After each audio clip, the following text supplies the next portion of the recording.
Bonjour tout le monde, j'espère que vous allez bien. Dans ce vlogmas, on va parler de sagas, de séries littéraires. On va faire un petit point. Je me suis posé quelques minutes hier pour voir où est-ce que j'en étais.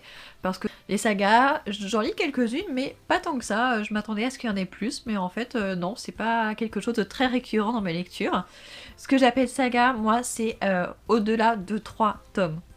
2 tomes, ça compte pas, c'est une duologie. 3 tomes, ça compte pas, c'est qu'une trilogie. Pour moi, une saga, il faut au moins qu'il y en ait 4. Je crois que c'est le cas dans toutes celles que je vous ai présentées. Ouais, je crois qu'il y a au moins 4 tomes à chaque fois. Donc moi, c'est là où commence une saga, sinon moi, ça ne compte pas. Je vais commencer par vous dire celles que j'ai terminées en 2025, puis celles que j'ai poursuivies, c'est-à-dire que je les ai déjà commencées. J'en ai lu des tomes supplémentaires, mais je suis pas encore arrivée à la fin. Et enfin, je terminerai avec les nouvelles sagas, nouvelles séries que j'ai commencées cette année. Il se trouve que je n'en ai terminé qu'une seule en 2025. C'est la série La saga de l'immeuble de la rue Cavendish de Caroline Kant. C'est une saga en 6 tomes. Chaque tome est assez court en plus. On suit la vie des habitants d'un immeuble dans une rue parisienne. Tous différents les uns des autres. Voilà, chaque tome est concentré sur un personnage, ou plutôt un des appartements de l'immeuble. Et l'immeuble en lui-même a une histoire qui se déroule, enfin qui se révèle petit à petit dans les 6 tomes. C'est une histoire que j'ai beaucoup aimée. Je vous en ai parlé plusieurs fois. Je l'ai terminée il n'y a pas si longtemps, je crois que c'était en septembre ou en octobre. Donc c'est assez récent, donc n'hésitez pas à aller voir mes vlogs pour en savoir plus. Dans les sagas, séries que j'ai terminées, il y en a 1, 2, 3, 4, 5. Si je ne me trompe pas, il y en a 5.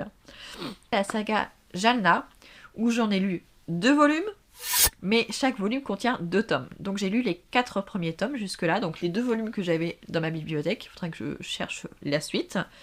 C'est une saga historique et familiale qui se passe au Canada. Au début, on est avec des Britanniques. Je crois qu'elle est écossaise, son mari, ou elle est irlandaise, son mari écossais, ou britannique, je sais plus, mais en tout cas ils se sont rencontrés, ils sont allés tous les deux en Inde, parce que ça commence dans les années 1800 je crois. Lui il était soldat en Inde, et puis ils se sont mariés, et après ils vont émigrer au Canada, et en fait dans cette saga c'est leur vie au Canada qu'on va suivre, pas juste leur vie à eux, mais après celle de leurs enfants, puis j'imagine celle des petits-enfants. Dans le tome où je suis arrivée, dans le tome 4, le mari était déjà décédé, Philippe, mais sa femme était encore vivante, mais elle était quand même très âgée. Donc, je ne sais pas ce qui se passe par la suite. Est-ce que je vais lire la suite? Je sais pas, parce que c'est quand même assez long. Les 2 premiers tomes, enfin surtout le premier tome, était très intéressant. Après, voilà, il y a des personnages qui m'énervent. Enfin, comme ça se passe dans les années 1800-1900, bah en fait, ils emportent avec eux tous les mauvais côtés de la bourgeoisie, de l'aristocratie anglaise, britannique, au Canada. Et ils l'appliquent là-bas. Et du coup, enfin, moi, c'est des choses qui m'ont agacée, surtout de la part de la mère d'Adeline.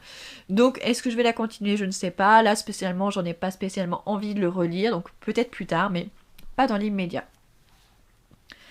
Ensuite, j'ai continué les mémoires de la forêt. J'en suis arrivée au tome 3. Je voulais lire le tome 4 cet été. Et puis, bah, oui, non, c'est au printemps qu'il se passe, le tome 4. Je sais même plus. Oui, ça va être le printemps. Donc, je pensais lire au printemps. Et en fait, il est complètement passé aux oubliettes. Je l'ai complètement oublié. Donc, je lirai le tome 4 avec plaisir. Mais je ne l'ai pas encore fait.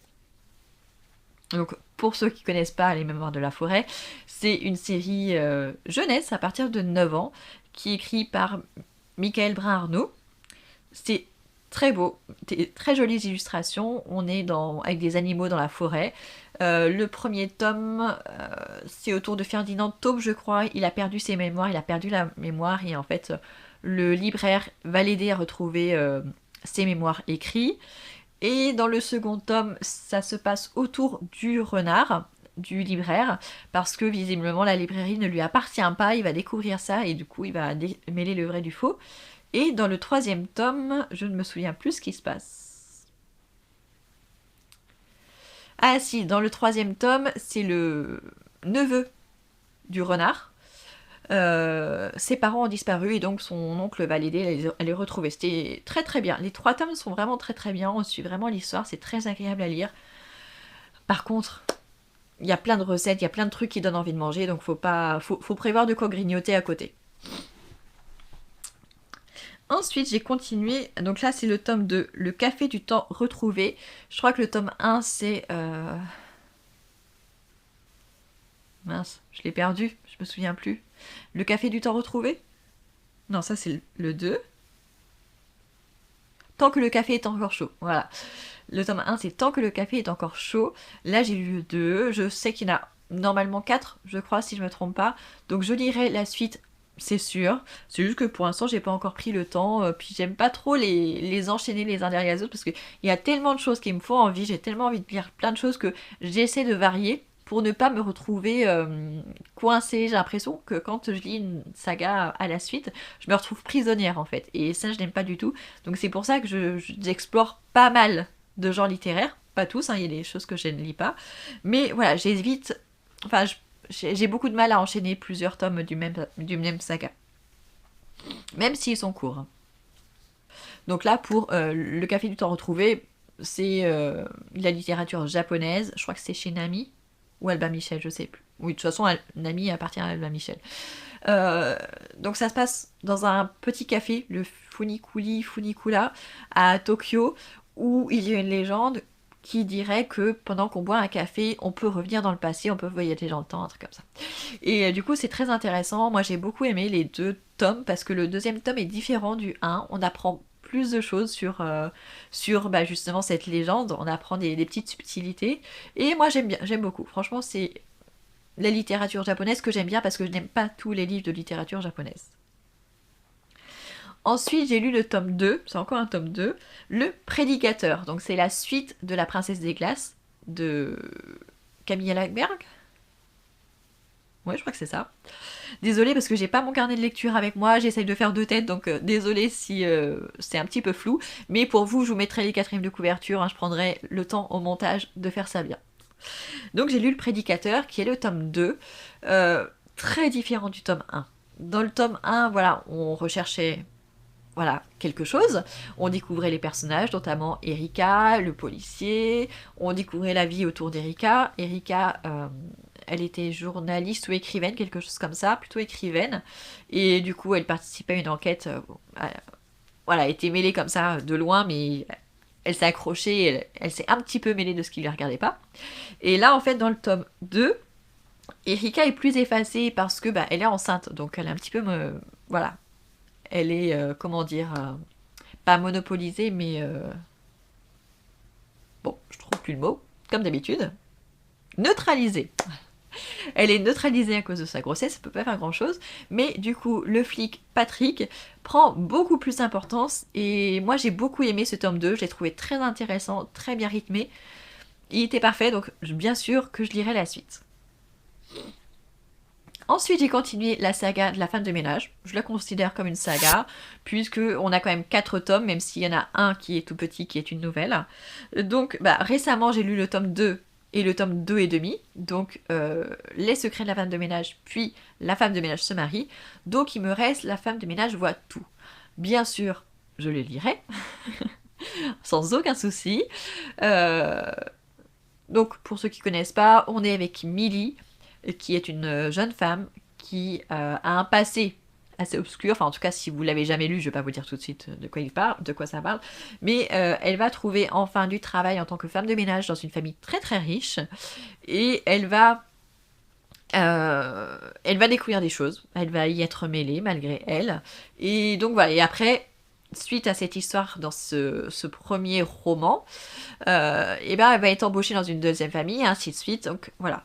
Donc c'est toujours autour de Millie, qui est femme de ménage dans différentes familles. Et bien sûr, c'est un thriller domestique, psychologique. Voilà. C'est intéressant, mais par rapport à tout le battage médiatique qui est fait autour, ce n'est qu'un thriller domestique. Voilà, c'est juste c'est prenant, mais il faut pas non plus en faire une montagne. Hein. Voilà, si vous l'avez pas lu, c'est pas grave. Pour les sagas qui ont été poursuivies. Et enfin, on va terminer avec les sagas qui sont commencées, où je n'ai lu que le tome 1 cette année. Il n'y en a que 3. Donc j'ai commencé une saga, je ne sais pas trop comment elle s'appelle, je ne sais pas si elle s'appelle Des meurtres qui font du bien ou les petits meurtres zen. Je ne sais plus lequel est le titre de la saga, le titre du tome. Voilà, mais en tout cas, je vous mettrai la 4e de couverture pour vous montrer. C'était franchement très sympa. J'ai lu sans vraiment connaître de quoi ça parlait.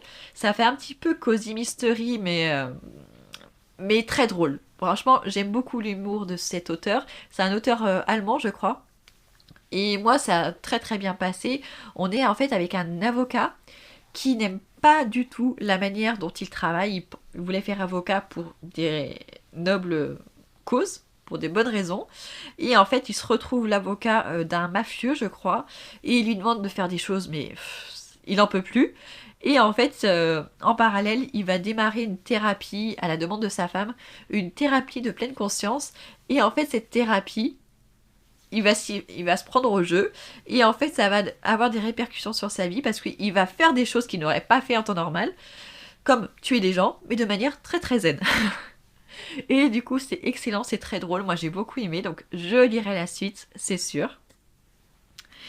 Ensuite j'ai commencé la saga Millennium de Stieg Larsson, Les hommes qui n'aimaient pas les femmes, donc ça c'est le premier tome qui est très long. Franchement c'est vraiment un tome qui est long mais qui est nécessaire parce que on pose vraiment les bases. On a des personnages assez complexes, enfin pas complexes, difficiles à comprendre, mais voilà, pour bien comprendre leur personnalité et qui ils sont, et ben on doit nous parler de leur passé, de leur vie privée et tout, et du coup ça prend de la place. Et donc, en fait, on a deux affaires l'une dans l'autre dans cette histoire. On revient vachement dans le passé. On en apprend beaucoup sur la Suède. Donc c'était très intéressant. Je peux pas vous reparler de toute l'histoire parce que c'est très long. Donc je vous invite à aller voir mon vlog. Mais j'ai beaucoup aimé et je lirai bien sûr la suite. Enfin, la dernière saga que j'ai commencée, c'est Le chat du bibliothécaire que j'ai lu très récemment, qui est une saga de Cozy Mystery. Vous savez que c'est pas mon genre favori, mais là j'ai vraiment trouvé une saga qui m'a plu énormément.